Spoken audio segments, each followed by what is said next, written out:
Today, you're going to hear part 2 in a series of 8 episodes. Part 1 was episode 99, and that was the first class I ever taught as part of my mindfulness and meditation teacher certification program, MMTCP. I taught 8 classes for a practicum to graduate this program, and I really think that this information is incredibly valuable, especially to hardworking teachers like yourself. I began meditating in around 2018, and what I learned changed my life so profoundly that I decided I wanted to learn how to teach others the tools that had helped me navigate the chaos and stress of modern life as a woman, teacher, mother, and social justice advocate. So in 2023, I began a program called MMTCP, which stands for Mindfulness and Meditation Teacher Certification Program. It's a mouthful. During this life-changing 2-year program, I taught an 8-week practicum. The end goal of every class for my practicum was to help others find peace and presence, and to normalize how truly challenging it is to attempt this in these modern times. The students who attended my class, this was a year ago, were mostly women, big-hearted working moms who, in my eyes, had all the defining qualities of heroes. Yet over and over again, these courageous, kind, and hardworking women spoke about overwhelm, sadness, mental health issues, problems in their relationships, stress, and chronic pain. And the most surprising, but also not surprising part was the way that these women admonished themselves, the way they blamed themselves and talked about feelings of guilt for not being able to dedicate enough time to meditating or to time alone or to the activities that brought them joy, like gardening or hiking or singing or dancing. It was humbling to witness their vulnerabilities because I saw myself reflected back at me. Meditating all these years has forced me to become very familiar with the critical voice that resides inside my own head. In each of my classes, I did everything I could to support these women by consistently reminding them to be gentle with themselves, to witness the admonishing thoughts and redirect their attention to the wise inner self that we all possess. This self understands fully and completely that you are doing the very best you can with the tools you have been given up to this point. If you're a teacher, a woman, or a social justice warrior listening to this podcast, you are most likely overburdened with the needs and demands of others. If you're anything like me, it's hard to say no to others. You have a giving and kind heart, but that way of being in the world can get us into trouble. We can overextend ourselves. Chronic stress is one of the leading causes of disease in America. It's so vital for us to slow down and turn inward. But who in the hell has time for that? The term self-care has become a popular one that often brings to mind activities that I'm not that interested in or just don't have the motivation to make time for or the money to invest in. Things like massages. And yes, I do get massages because I have chronic back pain. And yes, I do take Epsom salt baths, but like bubble baths, massages, pedicures, and getting my hair done. Sure, who wouldn't love these activities? But they happen fairly rarely. And so I've had to find ways to be realistic and to find practices I can integrate easily into my daily life. I tell you this, listener, because as you consume information about how to care for yourself, how to find peace and presence in these incredibly tough times we live in, please remember there's no one right way to meditate or to be mindful. You get to choose what feels best for you and your circumstances. Don't force yourself or others to meditate or conform to what they say is best. If you take nothing away from listening to this 8-part series, the most important point I want to emphasize is the importance of self-compassion. Everything else grows from the daily practice of kindness towards self. And yes, there is an episode coming up on that soon. For now, I just want to say you are all you've really got in the end. Self-knowledge is so powerful, and every attempt, no matter how big or small, whether it happens when you're young, middle-aged, or very old, self-knowledge, becoming an expert in the way your mind works, just the act of noticing and redirecting self-blame and guilt, I can personally attest that just this practice alone will change your life for the better. In this series of talks, I will reiterate this point again and again because it's really the most impactful thing I learned through the MMTCP program, self-compassion. The episode you are about to hear is part 2 in the series of 8 classes I taught during my practicum. I published the first class I taught on this podcast a few weeks ago. It's episode 99, and the topic was how to use the breath to find peace and presence in your daily life. Sounds too good to be true, right? Well, during the talk, I definitely tried my best to be honest about the challenges of making time for these things. Today's talk, though, is about the body. Next week will be about emotions. Each class session is organized as a 10-minute talk and then culminates in a 5 to 10-minute guided meditation. I hope you're able to glean some insights from this episode and learn how to cope better with the stresses you face. And I would be so unbelievably happy if this episode allowed you to find a bit of calm and presence in your life right now. If that does happen and I achieve this goal, and if you have the time and the will, please tell another person about this episode and this series, or let me know your thoughts. Head over to amandarightnow.com. That's Amanda Wright, WRITE now.com, and contact me. I'd be so stoked to hear from you. Welcome to the Empower Students Now podcast, a podcast about equity, neurodiversity, mindfulness, and student engagement. There's a lot that needs to change in our education system. The good news is teachers have the power to make these changes now.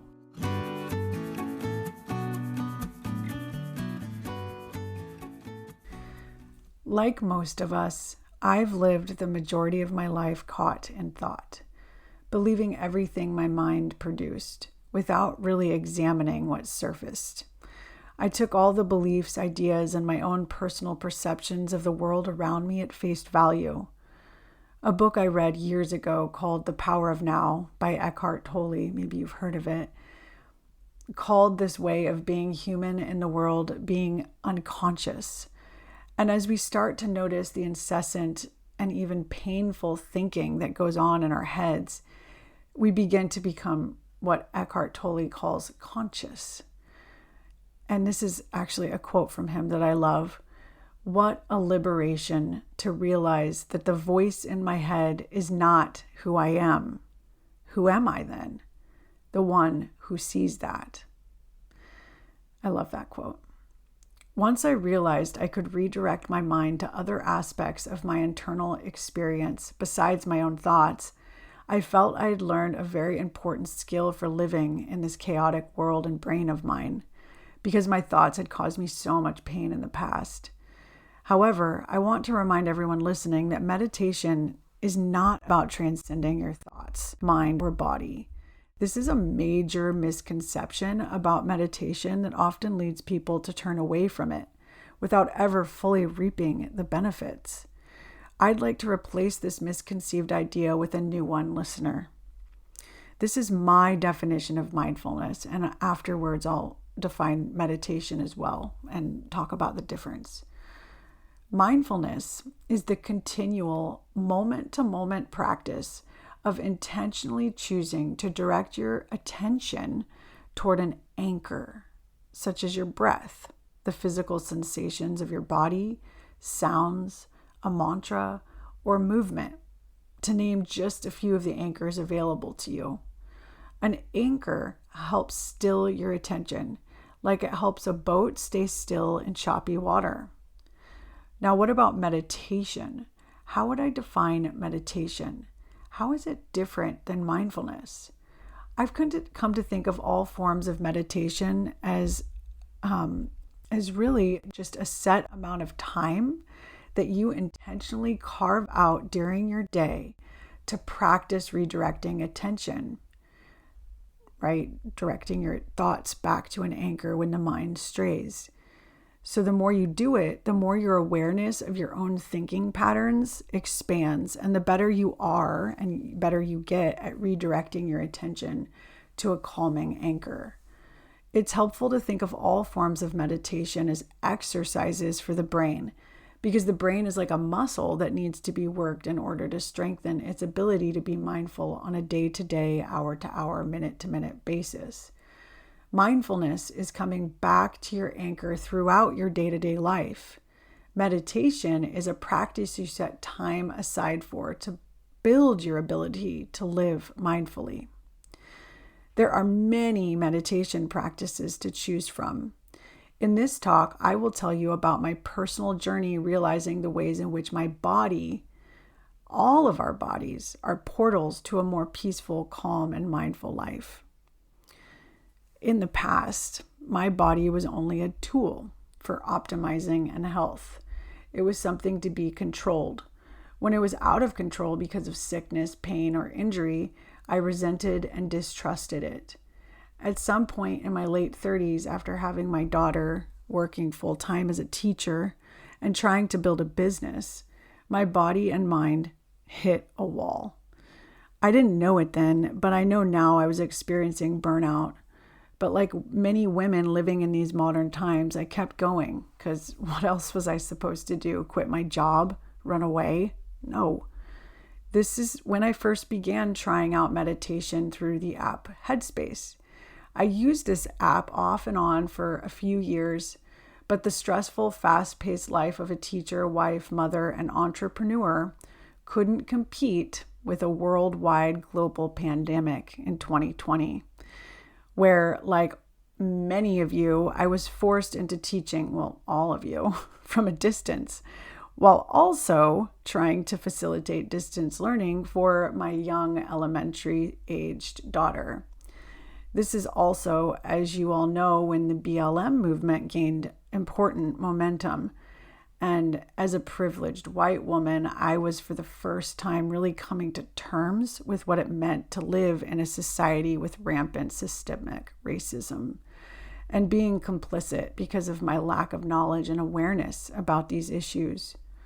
Oh, and this was also during the time when the skies of California turned apocalyptic orange and gray and forced everyone to stay indoors for weeks on end. It felt like the world was ending. All of these issues collided and formed within my body an extreme physical response in the form of head-to-toe rashes, as well as unexplainable muscular pain throughout my entire body, but most notable in my hands, neck, and upper back. I've been in consistent chronic pain for many, many years now. And I still don't know exactly why. And the biggest culprit I can point to is stress and burnout. And all of this persists to this day. You may be wondering, how can someone practice meditation on the mind and body when they're undergoing so much stress and physical pain? Maybe you relate to all of this. The truth is that in many instances of my life, it was impossible to practice meditation. In times of extreme stress and pain, meditation was not accessible to me. Anyone who says it is when every fiber of your being rejects it, they're lying, or they've never been through what you're going through. This is why one of the most critical practices when it comes to mindfulness is self-compassion, as I've said before. Some might say, including yourself, that self-compassion is just wallowing or feeling sorry for yourself or letting the pain and problems fester and not doing anything about it.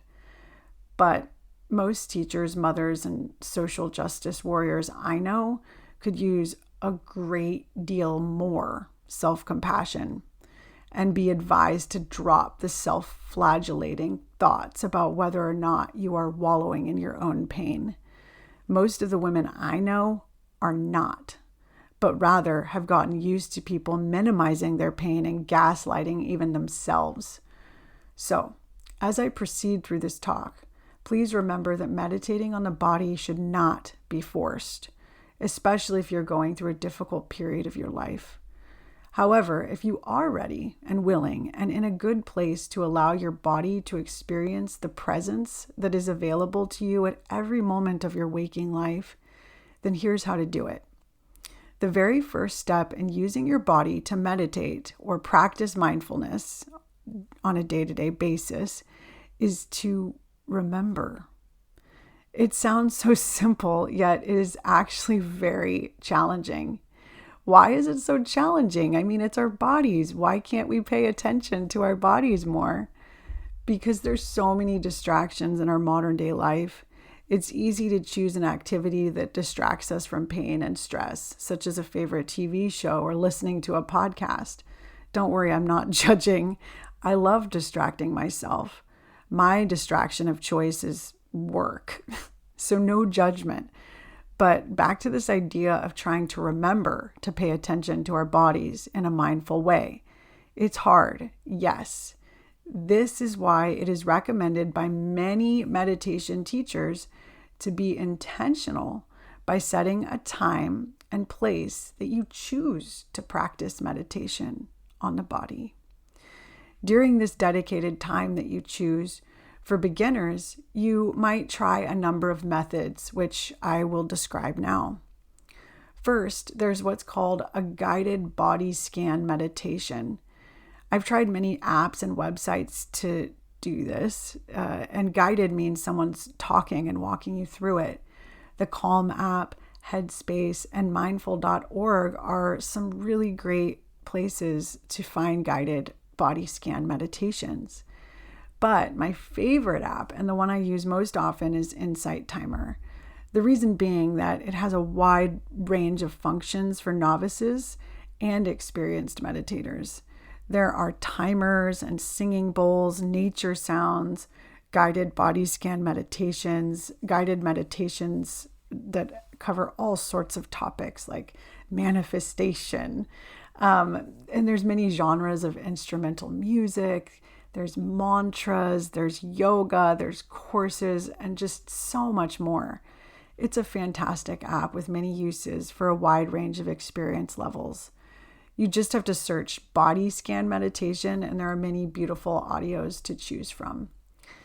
Experienced meditators can use Insight Timer, and this is what I do often. You just listen to peaceful sounds of nature, like birds chirping or a small creek flowing, as you lead yourself through a body scan. You can also just set a timer and listen to the sounds within your own living space as you scan your body. This can also help if you have issues falling asleep or if you wake up in the middle of the night. I often will try to just guide myself through a body scan. So how exactly does this body scan meditation work? You can do a quick body scan at any point throughout your day. You just have to remember and then choose to slow down. At the end of this talk, I will guide you through a body scan meditation that you can practice anytime you remember. So here's how you put this into practice during your day-to-day. Basically, and I'm not guiding you right now, I'm just going to describe what to do, but you sit in a chair, or you could lay down too if you have a space to lay down. I used to lay down. I had a big closet in my old classroom and I would lay on a yoga mat. You just need to make sure you have back support. And because I have back problems, I like to lay down. You just really need to be as comfortable as possible. And if you're sitting upright, you want to have good posture, but you want to be comfortable. You want to have back support. You can use a pillow, anything to make you comfortable. And you usually would want to put your feet flat on the floor and your hands on your lap, facing up or down. I like to put my hands down because it's very grounding feeling. And the first thing you do is you take in some deep breaths. in through your nose and out through your mouth. You could also do in through your nose, out through your nose. That's very calming too. And you want to do, like 5, maybe even 10 deep breaths just to calm your nervous system. Once you feel some calm, you can begin scanning parts of your body. I usually start with my toes and move upwards, and I just notice the sensations that are present in the different parts of my body, and I try to go as slow as I can, but sometimes I speed up. So you just begin noticing what's present, what sensations are present in the different parts of your body, what parts feel tight or tense or tingly or painful, what parts maybe feel neutral, what parts maybe even feel pleasurable. You just notice what you feel. That's how you do a body scan meditation. And stay tuned to the end of this episode because I will guide you in a body scan meditation. Another form of meditation on the body is walking meditation. I do this all the time when I remember, of course. So what you do is you take a slow pace as you walk, and you just notice the sensations of the bottom of your feet as you step. And that's it. It's your anchor. And so anytime you get lost in thought, you notice and you come back to the sensations that you feel on your feet as you walk. That's it. Another type of meditation on the body involves visualizing the body floating above water.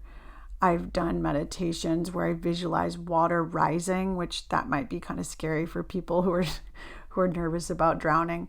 But it is really relaxing. Another fun body meditation involves softening different parts of your body and sending peaceful, calming energy to parts of the body that may feel tense or pained. And lastly, of course, there's yoga, which is a very popular form of meditation on the body. I've practiced yoga for years, even before discovering meditation. So when you combine the concepts of meditation on the body and using your body as an anchor and your breath as an anchor with the movements of yoga, you really do have lots of good tools that you can use to heal from the stresses of your life when you can combine all of these things. It's critical to remember that as you do any of these meditations, you will definitely, I don't know what I'm talking about, most likely, you will definitely drift away in thought. I can't emphasize this enough. It's normal. This is what happens. This is our brains. This is what our brains do. Meditation is not about stopping thoughts. And that is a very major misconception that I really want to just warn you about, because it's not about ending your thoughts. Your thoughts won't go away. They just won't. And it is annoying. Here's what's really important to remember. When you notice you are caught in thought, when you recognize this, it should be a moment of pride and accomplishment, a moment you've been waiting for. You noticed. Your brain just got a little better at redirecting your thoughts to your anchor.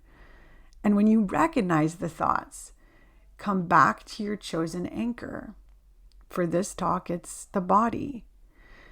And feel proud, because you are doing the work. You are working the muscle of your brain, and you will get better over time the more that you practice this. So now it's time to practice. Are you ready? Are you ready for the guided meditation body scan? Okay, let's get started. This meditation will last about 13 minutes. If you can, find a space where you will be undisturbed. Begin by finding a comfortable position. You may choose to lie down or sit upright, allowing your body to begin to relax as you prepare to journey inward.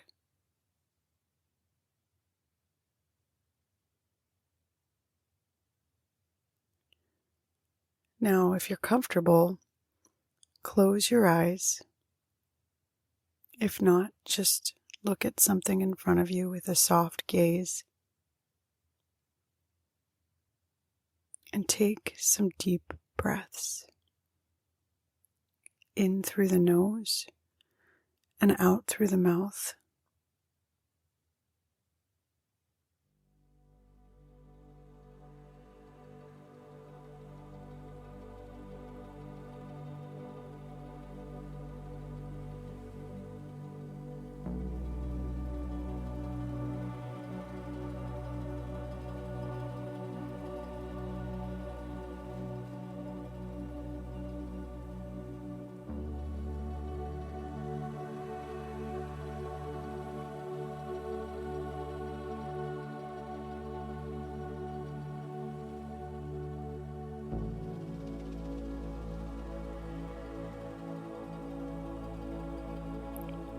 Inhale slowly.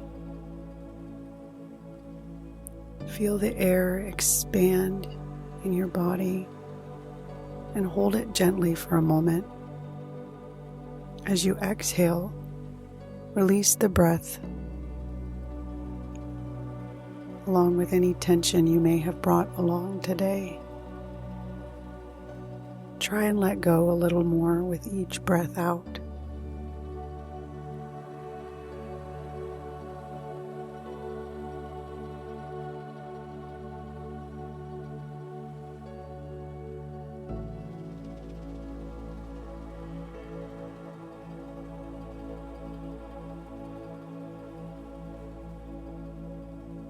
Now bring your attention to your feet.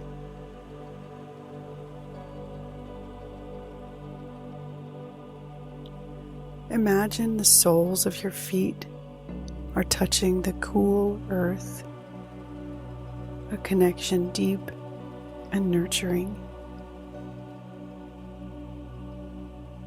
Notice any sensations in your feet: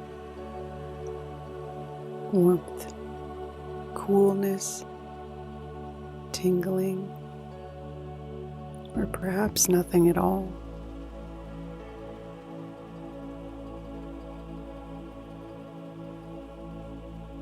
Breathe into your feet, envisioning each breath, coloring them with calmness.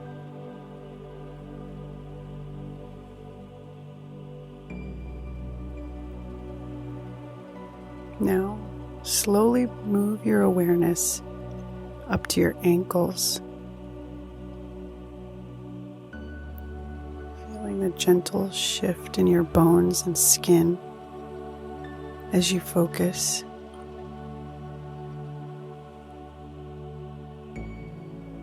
What do you feel there?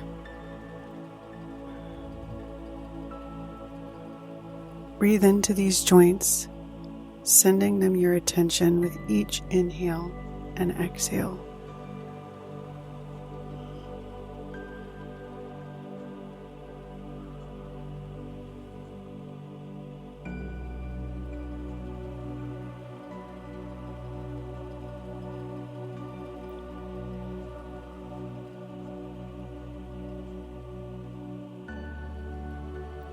Now guide your focus up to your lower legs.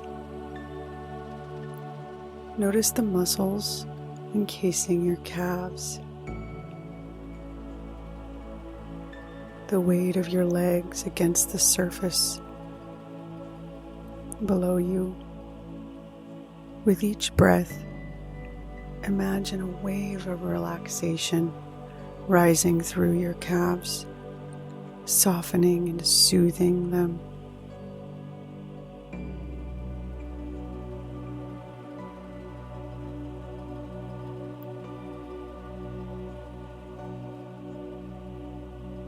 Now pay attention to your knees. These vital hinges that bend and flex and do so much for us. Acknowledge your knees' significance. They're so important. Notice any sensations. Invite ease and softness into your knees.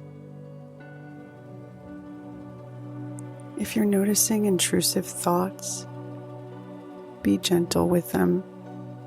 Just notice them. And like a cloud, let them float away, bringing your loving attention back to your body and my voice.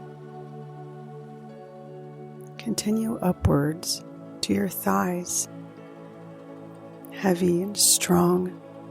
These pillars support you daily. Send gratitude to them with each breath.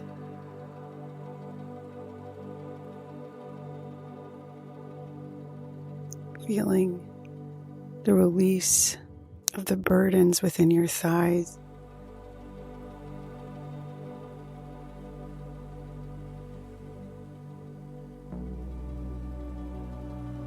Now shift your awareness to your pelvis and hips, the cradle of your being, where many emotions linger. Breathe into your hips, letting your breath stir the emotions within like a soft breeze, allowing everything to flow freely without judgment.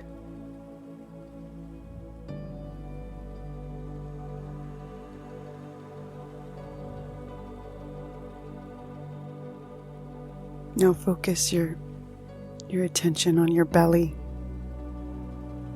soft and tender. Feel the rise and fall with each breath.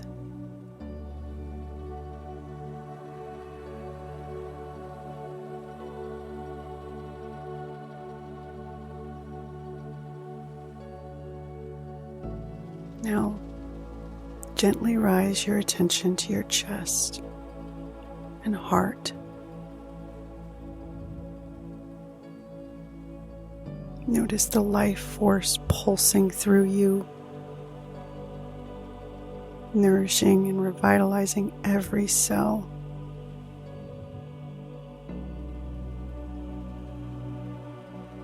You might put a hand on your heart to feel its gentle and steady rhythm,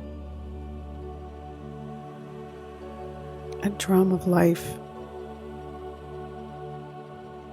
Each beat a reminder of your connection to this moment, to life's tender embrace.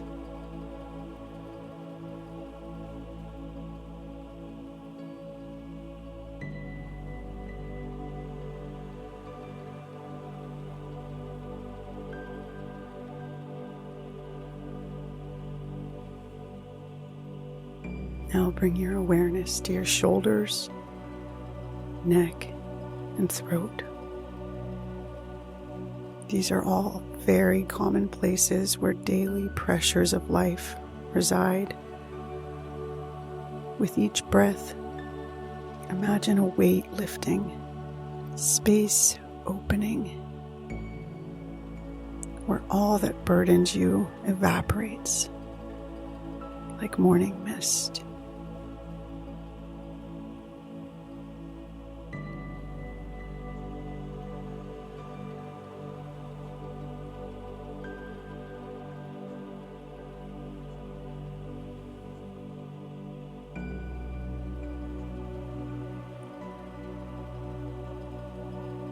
Now focus on your face, your eyes. If you notice any tension in your brows, maybe lift them up and down and loosen that tension.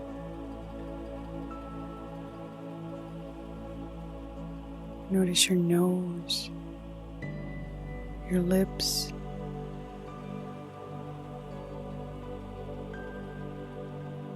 your chin. Soften Soften each part of your face with your breath, soothing the lines of worry.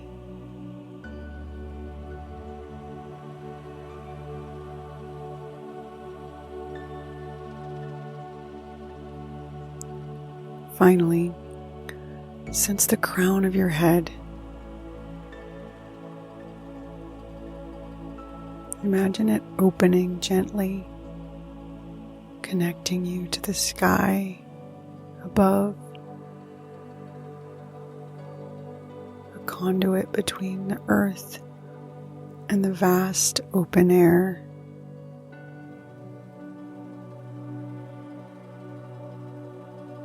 Feel this connection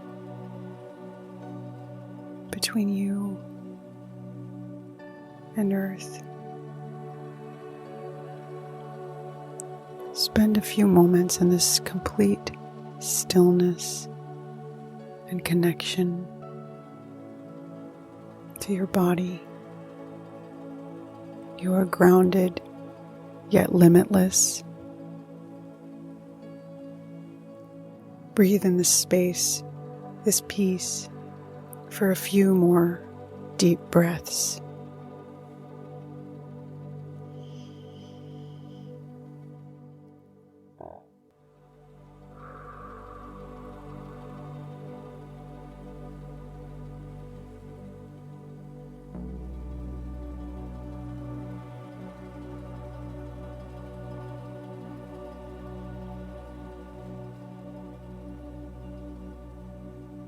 If you're ready, you can begin to shift your awareness back to the space around you. Notice sounds. Notice sensations. The space you're in. Maybe the air on your skin. Maybe gently wiggle your fingers and toes, bringing movement back to your body. And when you're ready, open your eyes, returning to the world around you, carrying with you a sense of peace, calm, and rejuvenation.